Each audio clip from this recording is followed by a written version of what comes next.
La liberté de la presse demeure un enjeu de démocratie et pas uniquement là où les libertés d'opinion et d'expression ne sont pas garanties. Dans les pays où cette liberté semble acquise, un devoir de vigilance s'impose. En France, nous devons aussi veiller perpétuellement à ce que ces principes fondateurs de notre démocratie ne souffrent d'aucune remise en question. On pense toujours à la censure, bien évidemment, mais n'oublions pas que pour permettre à ces libertés d'être effectives, nous avons besoin d'une presse diverse et plurielle, qui vive et se déploie sur l'ensemble de notre territoire. D'où mon inquiétude face aux difficultés actuelles que traverse la presse, car garantir la pluralité de l'offre en matière d'information concourt à cette nécessité démocratique. Or, pour pérenniser ce pluralisme, les mutations économiques et technologiques auxquelles la presse papier est confrontée exigent un changement d'approche radical, notamment dans la façon dont nous aidons ce secteur. On ne peut en effet continuer à se satisfaire de quelques pansements permettant temporairement de maintenir le système. Les pansements n'ont de sens que si parallèlement l'ensemble des acteurs concernés s'attellent aux racines des problèmes et envisagent ensemble les évolutions à mener. J'entends par là les éditeurs de presse, les diffuseurs, les points de vente, mais aussi les pouvoirs publics qui doivent, dans la concertation, décider sereinement des changements à opérer afin de faire face aux mutations inéluctables et déjà en cours. Personne ici ne contredira les chiffres malheureusement bien connus et qui ont été rappelés au cours des débats, ceux de la baisse des ventes pour la presse papier, en lien direct avec la diminution du nombre de lecteurs, mais aussi ceux de disparition des kiosquiers ou ceux faisant état de la mauvaise santé des messageries. Lors des discussions en commission sur l'avenir de la presse, nous étions unanimes pour dire que la question de la pertinence du modèle de soutien à la presse à l'ère numérique se pose. Et ce, avec d'autant plus de légitimité que les rapports suggérant de remettre à plat le système actuel sont nombreux. Déjà, lors des discussions sur le PLF 2013, notre collègue Michel Francex avait pointé cette nécessité. Depuis, des évolutions ont eu lieu, c'est vrai, mais je continue de regretter le manque de lisibilité et de pertinence du système actuel. Est-il nécessaire de rappeler, par exemple, que 80% des aides à la presse votées dans le PLF vont aux canaux de distribution ou que la presse numérique bénéficie de moins de 10% des aides budgétaires? C'est pourquoi je regrette que cette proposition de loi n'aille pas plus loin dans la réforme structurelle des aides à la presse. Cette remise à plat doit être menée en prenant en compte les médias dans leur globalité. On ne peut plus se cantonner à un système d'aide prenant pour critère le type de support. C'était d'ailleurs le sens de notre soutien à l'harmonisation des taux de TVA entre presse papier et électronique, qui répondait à un souci d'égal traitement entre médias papier et numérique. Avec l'arrivée du numérique, les frontières s'étiolent entre papier, télé et radio. Il ne s'agit pas de nier le fait que les besoins et les problèmes ne sont pas les mêmes entre presse papier et numérique. Mais au regard de l'essor du numérique et au vu du retard accusé par la France dans ce secteur, il me semble plus que nécessaire d'interroger les principes qui régissent notre politique de soutien. Le numérique offre d'ailleurs de nouvelles possibilités, notamment au regard de l'interaction permise avec les citoyens, qu'il serait intéressant de soutenir. Si cette proposition de loi ne répond pas à cette demande de remise à plat, elle propose néanmoins plusieurs avancées. Sur les messageries, tout d'abord, celles-ci connaissent des difficultés qu'on ne peut minorer, car la liberté de la presse doit s'accompagner d'une garantie de l'acheminement vers le lecteur. C'est justement l'objet de la loi Bichet du 2 avril 1947 qui a déjà été évoquée et qui organise la distribution de la presse et donne ainsi toute sa force au principe constitutionnel de la liberté de la presse en empêchant toute discrimination dans la distribution des titres publiés. Les modifications apportées ici respectent bien entendu l'esprit de cette loi et même le renforcent en accompagnant les deux coopératives dans leur mutation pour les amener à davantage se compléter et moins se concurrencer et assurer de la sorte la pérennité du système de distribution. Il s'agit de renforcer la mutualisation et la solidarité tout en contribuant à davantage responsabiliser l'ensemble des parties prenantes. Mais cette mutualisation ne doit pas se faire au détriment des citoyens. Ces évolutions ne doivent pas avoir d'impact sur le coût de la presse. Il en va par exemple de l'épineuse question des barèmes, mais aussi des effets potentiels liés aux efforts de rationalisation demandés, y compris sur le dernier kilomètre. C'est pourquoi nous avions proposé en commission d'ouvrir la RDP à un représentant d'une association de consommateurs.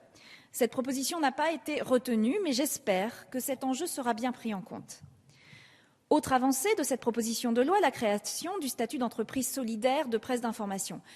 Comme je l'ai indiqué en commission, si ce statut avait vu le jour plus tôt, chez moi, à Amiens, on aurait probablement évité la regrettable fermeture du Télescope, site d'information régionale en ligne qui contribuait activement au pluralisme local.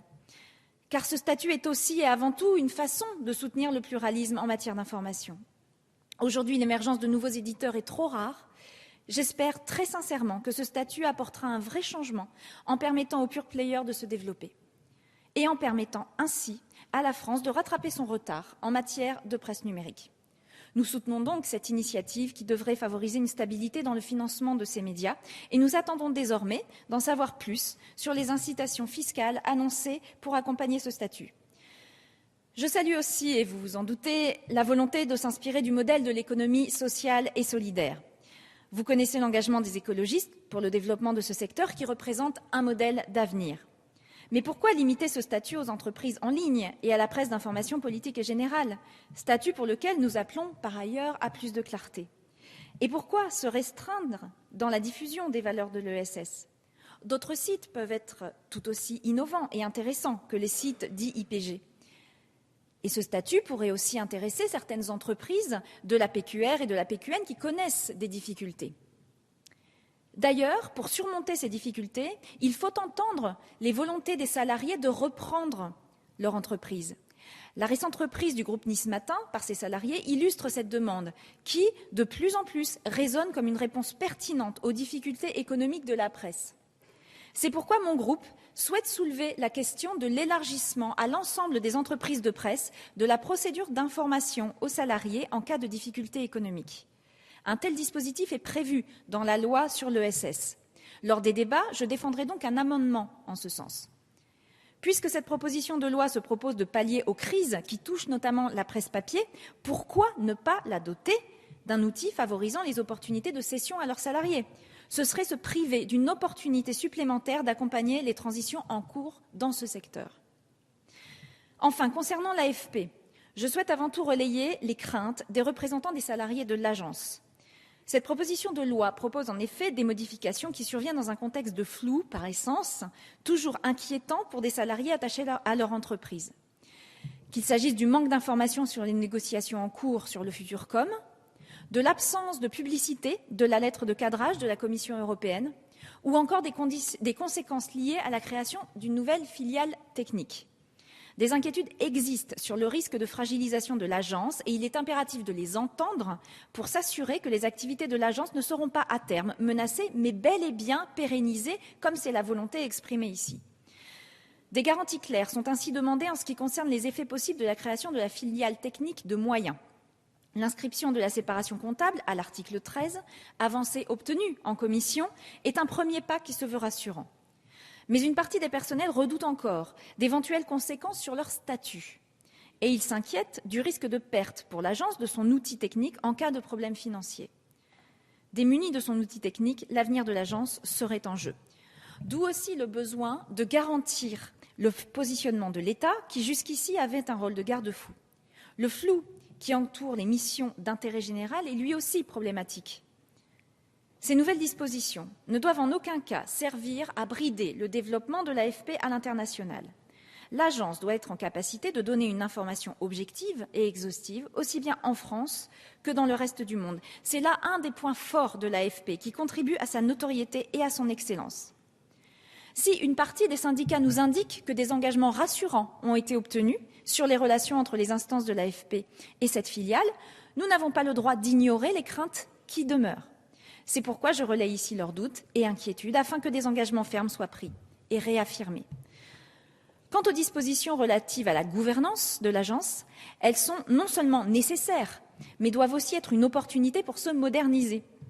Si nous nous réjouissons que nos amendements sur la parité et sur le renforcement de la présence des rédactions dans la gouvernance de l'agence aient été adoptés en commission, nous considérons aussi qu'il faut aller plus loin dans cette rénovation de la gouvernance et qu'il est essentiel que les compétences des membres du CA et du CS puissent aussi faire écho aux nouvelles orientations stratégiques de l'AFP que sont les contenus numériques et audiovisuels. D'où nos amendements proposant la présence d'acteurs à la pointe de ces enjeux dans les structures de gouvernance de l'agence. C'est pourquoi nous proposons qu'un membre du Conseil supérieur soit désigné par le Conseil national du numérique et que sur les 5 représentants des directeurs d'entreprises françaises de presse que compte le CA, un soit spécifiquement issu de la presse d'information en ligne.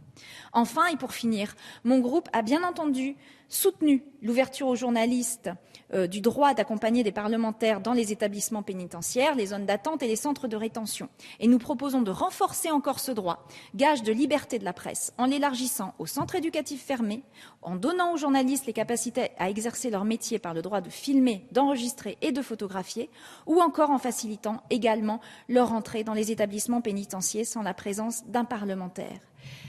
Enfin, sous les réserves que nous avons exprimées concernant l'AFP, le groupe écologiste votera donc majoritairement pour ce texte. Je vous remercie.